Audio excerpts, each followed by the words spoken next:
There's a strange irony about peace. Everyone talks about it. Few ever feel it. We post quotes about inner calm, we light candles, meditate, put on lo-fi beats, yet deep down, our minds are screaming. The world keeps moving faster, and we keep trying to breathe slower. But somehow, peace always feels like that thing we'll finally get after we fix everything else. After the money, after the body, after the love, after the chaos stops. Spoiler, it never stops. Peace isn't the absence of noise. It's learning how to stop letting the noise own you. And that's what today is about. Not fake peace, not I deleted Instagram for a week peace, but real, grounded, unshakable peace. The kind that exists inside the storm, not after it. Michel de Montaigne, that old French philosopher who built a tower just to be alone with his thoughts, said something that still hits harder than any self-help book today. My life has been filled with terrible misfortunes, most of which never happened. Translation: your mind is your main battlefield, and most of your pain comes from wars you start against yourself.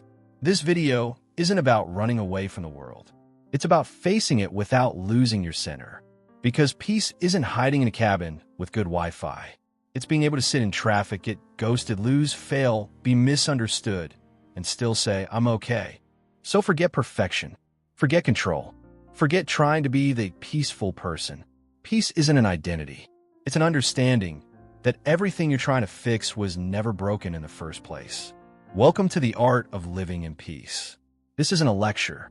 It's an invitation to sit down with your own chaos, look in the eyes, and finally stop fighting. Because real peace doesn't come from winning battles. It comes from realizing you never had to fight at all. Peace begins to fade the moment you wake up. Before you even open your eyes, your mind is already speaking, whispering everything you should have done yesterday, everything you might lose tomorrow, and everything you're not right now. It's like living with a radio that never turns off, tuned to a station that only plays your doubts. And that's where the war begins. Not outside, inside. People imagine enemies as others, the boss, the ex, the system, society. But Kierkegaard once said that the greatest danger to a person is never the noise around them. It's the stillness they cannot face within themselves. You see, peace isn't destroyed by chaos. It's destroyed by resistance to chaos. We suffer not because the world is cruel, but because we refuse to accept that it is what it is. The mind creates 1,000 versions of reality. The one where you're smarter, richer, more loved, more respected, and every single version becomes a weapon pointed back at you. We tell ourselves, if I fix this, I'll be happy. But peace doesn't work like that. You don't reach it by solving life. You reach it by surrendering to it. Because life isn't a puzzle. It's an ocean. The harder you fight the waves, the faster you drown. Kierkegaard called this the sickness unto death, the despair of not wanting to be yourself. You keep running from who you are, building layers of identity, ambition, and distraction, until one day you realize the person you were trying to escape is the only one who could ever bring you peace. We think peace means silence. But no, peace means harmony, when the noise inside finally stops fighting itself. When your thoughts, your fears, your flaws, and your past stop being enemies and start being part of the same song. That's why most people never find it. Because to find peace, you must be brave enough to meet the parts of yourself you've been avoiding your entire life. The ones that whisper, you're not enough. The ones that replay every mistake you've made. But the moment you stop running, the war ends. The truth is, the world outside will always be chaotic. But the world inside doesn't have to be. Peace doesn't demand a quiet environment. It demands a quiet mind. And a quiet mind isn't one without thoughts. It's one that no longer fears them. The greatest illusion of peace is control. We think that if we can just organize every detail, predict every outcome, protect ourselves from every possible loss, then maybe, just maybe, we'll finally rest. But control is a drug. The more we chase it, the more anxious we become when life doesn't obey. Kierkegaard once described anxiety as the dizziness of freedom. Because the truth is, we don't fear chaos. We fear freedom. Freedom means nothing is guaranteed. No one is coming to save you, and every decision carries the weight of your own existence. So we cling. We build routines, careers, relationships, belief systems, anything to convince ourselves that we are safe. But peace doesn't live where control does. Peace lives in surrender, the quiet recognition that you were never in control to begin with. Think about it. You don't control your heartbeat. You don't control the next thought that appears in your mind. You don't control who enters or leaves your life or when your last breath will come. You never did. And yet everything keeps moving. The world spins. The sun rises. Something, call it life, call it God, call it the universe, has been holding it all together without your permission. Letting go doesn't mean giving up. It means trusting that you can float without knowing where the current leads. That you can breathe even when the storm rages. That you can exist without needing to control every moment of existence. But letting go feels like death. The death of the self that believed it could control everything. And that's why most people never find peace. They're too busy trying to manage life instead of living it. Peace is not in the grip, but in the release. It's not in holding your breath until everything feels right. It's in exhaling and realizing it already is. Peace doesn't always come with music. Sometimes it arrives as silence. Heavy, endless, uncomfortable silence. At first, that silence feels like a void, a punishment, a reminder of how small we are when the noise fades. But that silence is where truth lives. You see, the mind is addicted to sound, the constant chatter of what ifs, should haves, and maybe tomorrows. It keeps talking because it's terrified of what it might hear if it stopped. So we distract ourselves with voices, screens, ambitions, anything to drown out that quiet whisper asking, "Who are you?" when there's nothing left to prove? When you finally allow yourself to stop running, to just sit with that silence, something begins to happen. The world doesn't get quieter, you do. And in that stillness, you begin to notice things that were always there.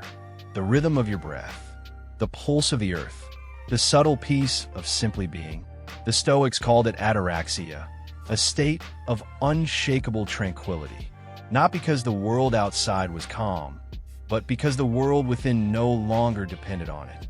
In the silence of understanding, you stop needing to fix everything.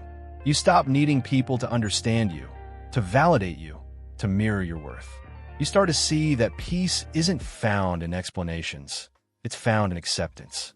That you don't need to win every argument, chase every dream, or force every outcome. Sometimes, wisdom is knowing when to stay quiet. Because silence doesn't mean emptiness. It means space. The space where your soul can finally breathe. It's the space between chaos and calm, between thought and truth, between noise and meaning. And maybe that's what peace really is. Not the absence of pain or conflict or doubt, but the presence of yourself undisturbed within the storm. There's a point in every storm where you realize something powerful. You can't control the wind, but you can become the stillness it can't move. Peace isn't a place you visit.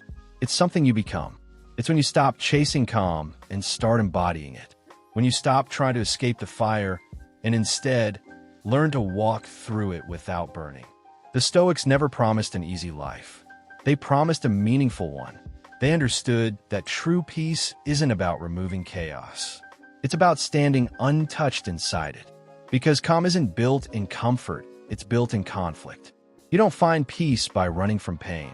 You find it by no longer allowing pain to define you.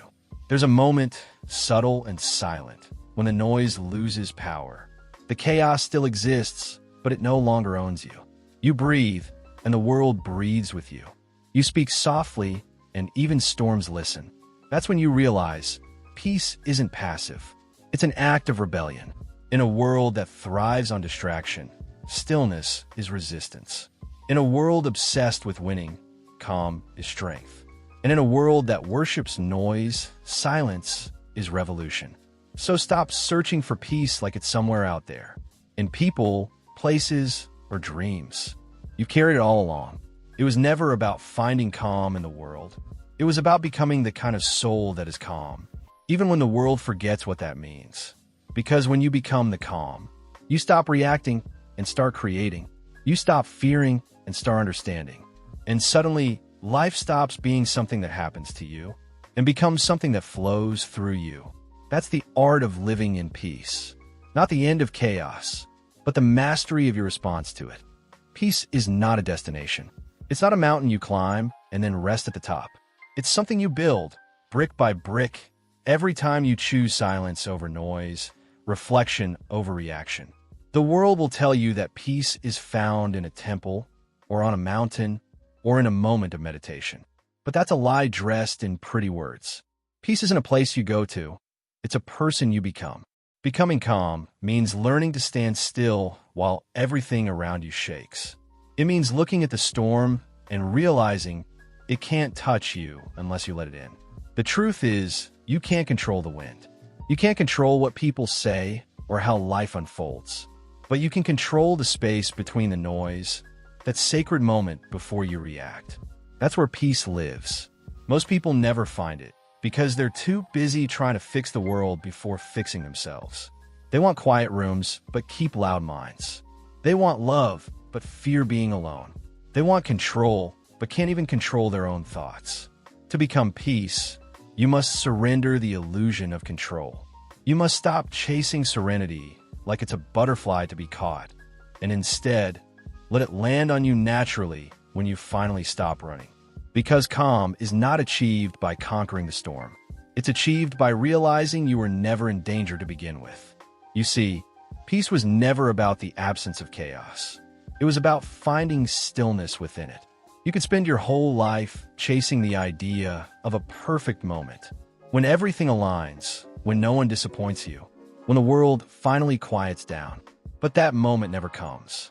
Because peace doesn't come from the world being silent. It comes from you learning how to listen differently. The Stoics knew this.